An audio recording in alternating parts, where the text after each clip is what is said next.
I'm happy to welcome you all, and I thank you very much that you invest an hour on this sunny Sunday, at least here in Zurich, to learn more about Terre des Hommes Foundation, Fondation Terre des Hommes, or short as we call it, TDH. We organized this talk for you, our donors and partners, and I want to express our sincere gratitude for your support and being with us on the journey to make lives of children better. They should simply have the right to be children. As the largest and oldest leading Swiss organization for children, we are committed to protect children in their communities through our activities. TDH is currently present across 30 countries. Our local staff works in difficult environments, in war zones, in regions affected by natural disasters, and in places where poverty and malnutrition force millions of children and their families to migrate. Our topic, Gaza. So let me introduce our speakers. First, Barbara Hintermann, General Director or CEO of TDH. She will give us a short overview of the context of our work and our organization. After Barbara, Laurence Gaubert, our Response to Disaster Unit Manager, will provide insights into the current situation in Gaza. Laurence has over 25 years of experience in humanitarian work and has worked in 15 countries.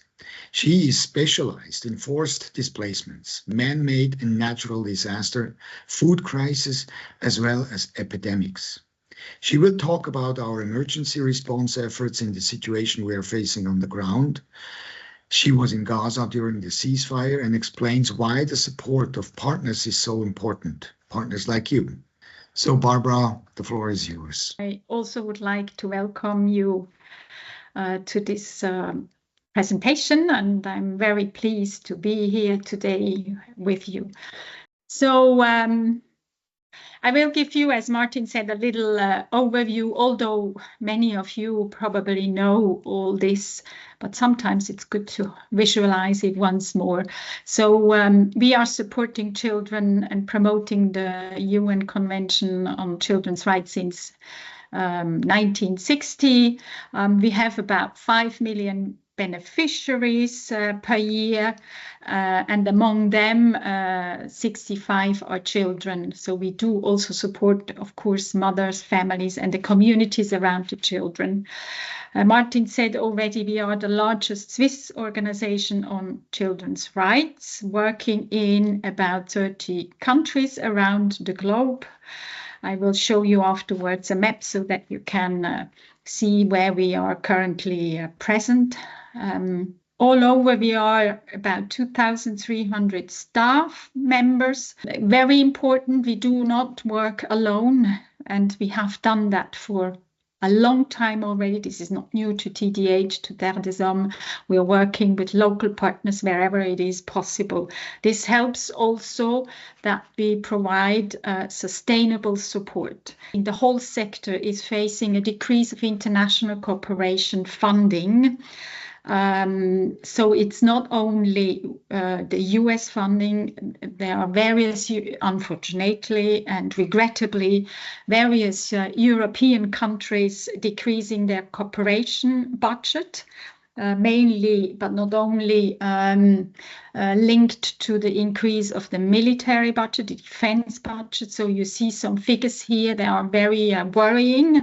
As I already said, hundreds of millions of people are left behind.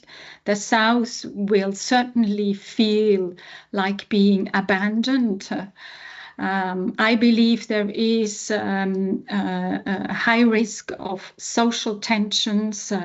Migration will not stop. On the contrary, people will move because the situation in their countries will deteriorate. In the worst cases, we can imagine that there will be emerging conflicts. We will show a little video that Laurence took herself when she was in Gaza, and Katharina, may I ask you to play it? Il y a besoin de monde, il y a besoin d'argent, il y a besoin de temps, il y a besoin de beaucoup de courage pour toutes ces familles. Terre des Hommes intervient à Gaza dans une quinzaine de sites où les familles ont été déplacées. Déplacés pas une seule fois, déplacés jusqu'à une dizaine de fois depuis le début de la guerre. Souvent, ces familles ne peuvent pas rentrer. Pourquoi? Parce que leurs maisons sont détruites ou parce qu'elles n'ont pas accès. Terre des hommes continue de travailler dans la protection de l'enfance. Toutes les activités sont mises en place pour que des espaces sécurisés puissent accueillir des centaines d'enfants qui aujourd'hui traînent dans les ruines. Il y a besoin de monde, il y a besoin d'argent, il y a besoin de temps, il y a besoin de beaucoup de courage pour toutes ces familles. Et étant donné qu'elles peuvent certainement pas compter sur le droit international humanitaire pour les protéger, elles n'ont plus rien à perdre et repartent dans leur maison alors que les immeubles sont complètement détruits, alors qu'il n'y a aucun service, aucun approvisionnement en eau, très peu de nourriture, une sanitation qui dépasse tous les seuils d'alerte, et puis au niveau de la protection, énormément de travail ou beaucoup de violence. So the question that I have, Laurence, about the children.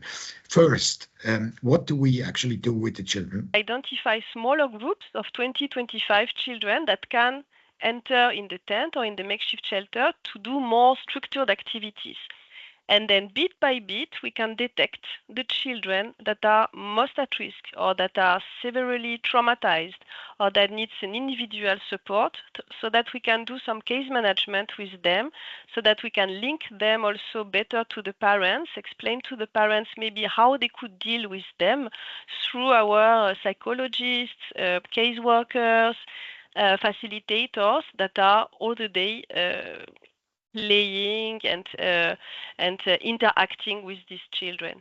What we have started when I was there during the ceasefire is the setup of a temporary learning space to be able to deliver specific programs, curriculum, so in English, in Arabic, in mathematics and sciences, for these children from 7 to 12 years old, and they need to be in a frame that is structured.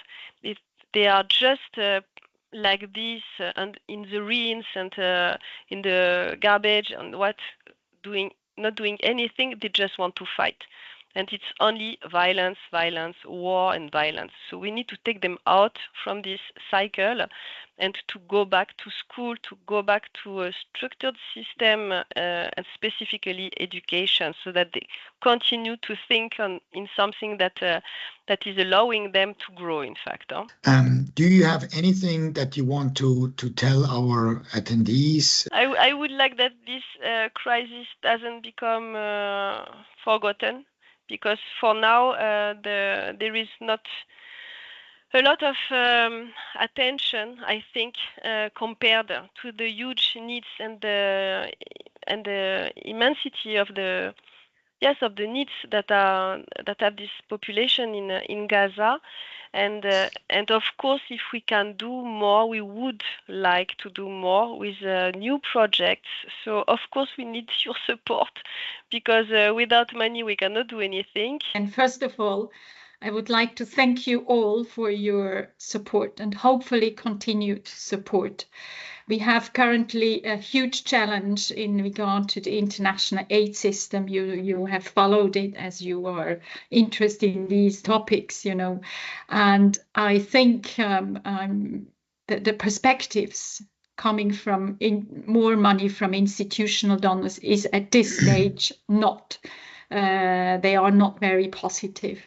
So what Laurence said, you know, and it is really important to reflect on how can, you know, the whole community, the donor community, think of supporting the children, especially the children. And we talk about various generations in Gaza of children, and the collective trauma is enormous, and it needs probably hundreds of thousands of psychologists in the future, you know, to provide the necessary support to those to that population. So yeah, thank you very much for listening to us, and we are here in case you have questions later on. We will respond to each question or comment that is coming and reaching us.